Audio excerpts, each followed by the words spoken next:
तो आज हम लोग कक्षा 6 हमारी दुनिया यानी भूगोल का चैप्टर नंबर 2 का क्वेश्चन आंसर करेंगे, यानी कि अध्याय 2 का जो ऑब्जेक्टिव क्वेश्चन है, जो क्वेश्चन आंसर है उसको हम लोग देखेंगे। चलो ना शुरू करते हैं।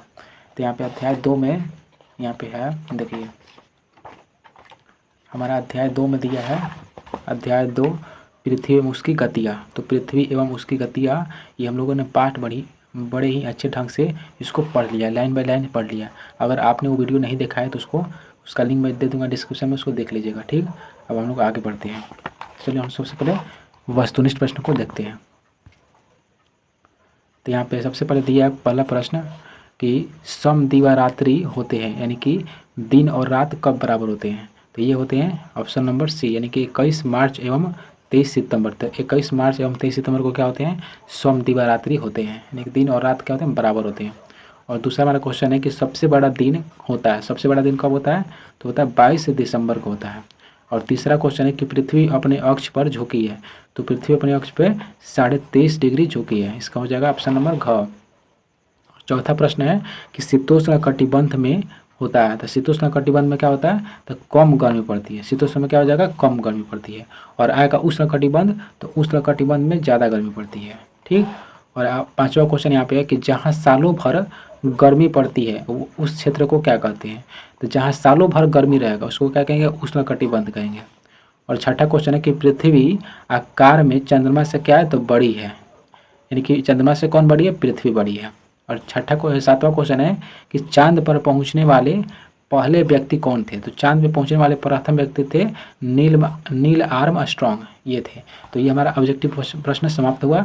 अब आगे हम लोग पढ़ते हैं खाली स्थान को। यहाँ पे अगला प्रश्न है हमारा क्वेश्चन नंबर 2 है। तो क्वेश्चन नंबर 2 है, यहाँ पे खाली स्थानों को भरिए, यानी खाली जगहों को भरिए। तो इसका पहला है कि उत्तरी ध्रुव से दक्षिणी ध्रुव को मिलाने वाली काल्पनिक रेखा को क्या कहते हैं। तो उत्तरी ध्रुव से दक्षिणी ध्रुव को मिलाने वाली काल्पनिक रेखा को हम लोग अक्ष कहते हैं।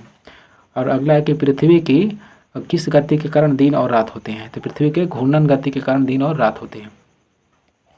और तीसरा हमारा क्वेश्चन है कि विषुवतीय प्रदेश में सूर्य की किरणें जो होती है वो सालों भर कैसी पड़ती है, तो लंबवत पड़ती है।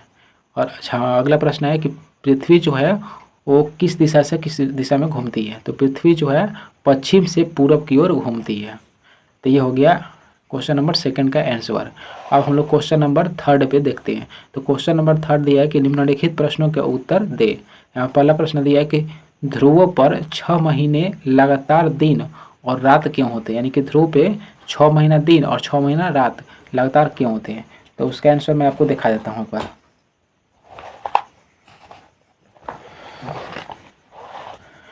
इसका आंसर यहाँ पे है,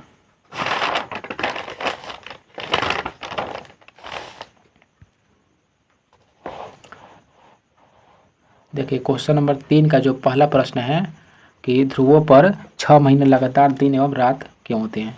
इसका आंसर है कि ध्रुवों पर उत्तरी ध्रुव पर सूर्य का प्रकाश लगातार 6 महीने पड़ता है, यानी कि उत्तरी ध्रुव पे सूर्य का जो प्रकाश है वो लगातार कितने महीने पड़ता है, 6 महीने पड़ता है, जिससे यहाँ 6 महीने लगातार दिन होता है।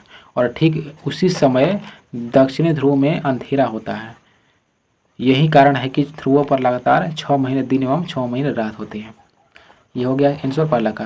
और क्वेश्चन नंबर यहाँ पे 2 दिया है, बुक का ही क्वेश्चन ये है कि दैनिक गति और वार्षिक गति में क्या अंतर है, यानी कि दैनिक गति और वार्षिक गति क्या होती है, इसमें दोनों में अंतर आखिर क्या है। तो देखिए इसका आंसर हम लोग देखते हैं कि पृथ्वी को अपने अक्ष पर एक चक्कर पूरा करने में 24 घंटे का समय लगता है। पृथ्वी को अपने अक्ष घूमने में कितना समय लगता है, 24 घंटे, यानी कि एक दिन का समय लगता है। तो पृथ्वी की इस गति को घूर्णन या दैनिक गति कहती है। अगर पृथ्वी अपने अक्ष पर ऐसे घूमेगी तो उसको क्या कहते हैं, उसको घूर्णन गति भी कहते हैं और दैनिक गति भी कहते हैं। जबकि अपने अक्ष पर पृथ्वी घूमती हुई पृथ्वी 365 दिन में धीरे धीरे खिसकते हुए सूर्य का एक चक्कर पूरा कर लेती है। यानी कि जो पृथ्वी है वो एक चक्कर सूर्य का कितने दिनों में पूरा करती है, 365 दिन में पूरा कर लेती है। तो पृथ्वी की इस वार्षिक गति को परिभ्रमण गति भी कहते हैं। क्या कहते हैं, परिभ्रमण गति।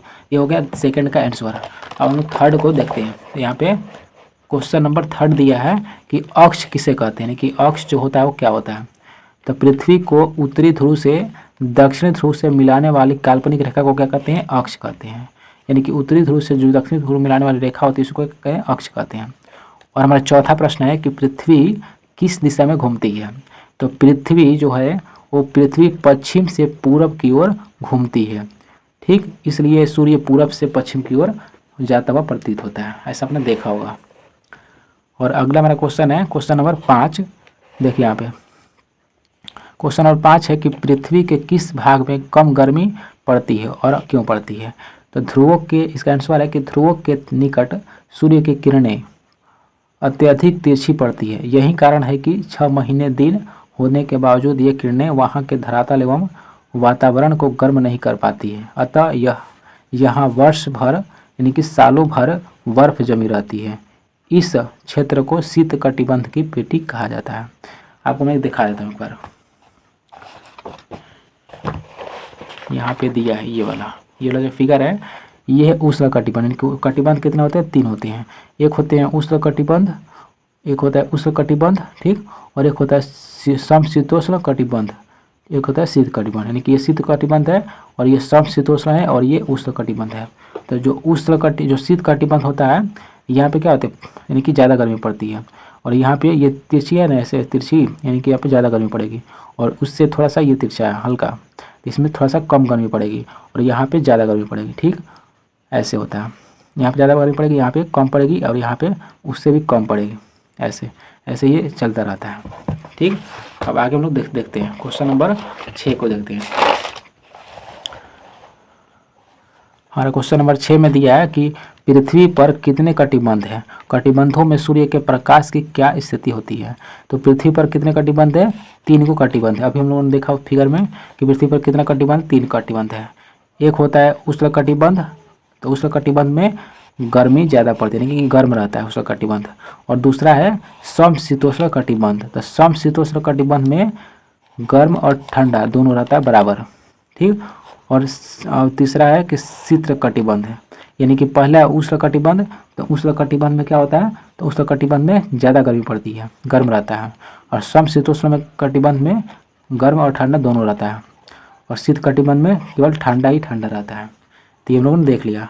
यहाँ पे इसके बारे में थोड़ा सा लिख लेते हैं कि उष्ण कटिबंध पर सूर्य की किरणें सीधी पड़ती है, यानी कि उष्ण कटिबंध पर क्या होती है, सूर्य की किरणें सीधी पड़ती है, जिससे सालों भर वहाँ पे गर्मी रहती है। और दूसरा है कि शीतोष्ण पर सूर्य की किरणें थोड़ी तिरछी पड़ती है, यानी कि शीतोष्ण जो कटिबंध है ना उस पर थोड़ा सा तिरछी पड़ती है, इसलिए यहाँ कम गर्मी पड़ती है। और तीसरा है कि शीत कटिबंध में सूर्य की किरणें जो है वो ध्रुव के निकट अत्यंत तिरछी पड़ती है, अतः हमेशा ठंडा बर्फ जमा रहता है यहाँ पे, ठीक। तो ये हम लोगों ने क्वेश्चन आंसर को देख लिया। अब हम लोग आगे बढ़ते हैं।